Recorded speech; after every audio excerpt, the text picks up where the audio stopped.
Qu'est-ce que la résurrection? C'est le pouvoir d'ascendance sur la mort. Quel est le facteur central dans la résurrection?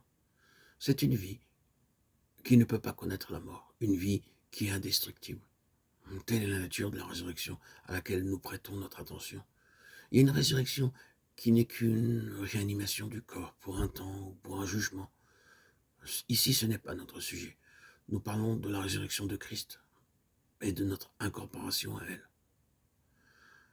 Par notre nouvelle naissance, naissance d'en haut, nous devenons participants de la vie de Dieu. Ce que l'Écriture appelle dans nos versions la vie éternelle est possédé uniquement par une personne née de nouveau. Aucun homme ne l'a par nature. Le cours entier d'une véritable expérience spirituelle est en vue de l'accroissement et du développement de cette vie. Ceci se produit particulièrement à travers des crises et des cycles de mort et de résurrection. Quel est le but suprême du Seigneur avec ses enfants? C'est sans aucun doute de les amener à ne vivre que par la vie. À cette fin, il ôtera de plus en plus leur propre vie. Le moment de l'enlèvement de l'Église devenant plus imminent, l'insistance de cette vérité augmente, si bien que vivre victorieusement ou travailler efficacement demandera à cet égard de puiser la vie du Seigneur continuellement.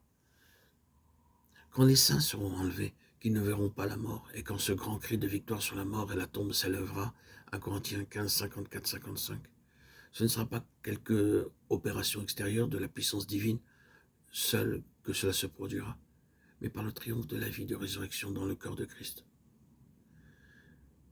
Il s'exprime dans cet achèvement glorieux d'un processus ascendant qui s'est poursuivi depuis que, par la foi dans le Seigneur ressuscité, la vie a été reçue à la nouvelle naissance. Ceci est une vérité des plus importantes à reconnaître car elle explique tout. Pourquoi devons-nous connaître la faiblesse, l'impuissance, l'inutilité, le néant du côté de notre vie naturelle? Parce que sa puissance s'accomplit dans la faiblesse. 2 Corinthiens 12, 9. Et quelle est sa puissance?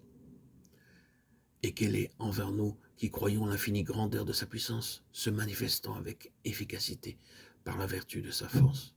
Il l'a déployée en Christ, en le ressuscitant des morts. Éphésiens 1, 19, 20.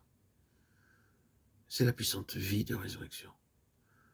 Plus un croyant deviendra spirituel, plus il se rendra compte qu'il dépend de la vie de Dieu pour toute chose. Ceci sera aussi vrai physiquement que dans tout autre domaine.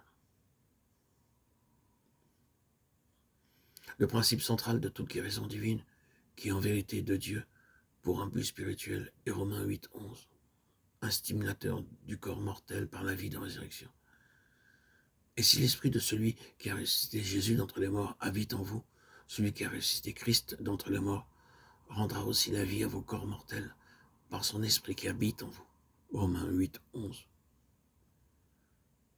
Ceci ne signifie pas nécessairement de manière inévitable ou invariable la guérison physique complète, mais d'être vivifié à tel point qu'il sera possible de surpasser la faiblesse ou l'infirmité qui empêche l'accomplissement de la volonté de Dieu dans la vie ou le service.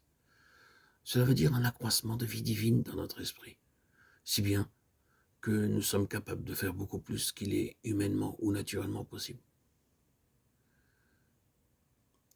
La chair ne veut pas se saisir de cette vie et l'utiliser. Pour celui qui a été conduit à une vie de foi, ce serait une chute immédiate à un niveau naturel. Il y aura une recrudescence de mort. Une atmosphère chargée de la vie de Dieu est toujours un lieu de renouvellement, de rafraîchissement et de force pour celui qui est spirituel.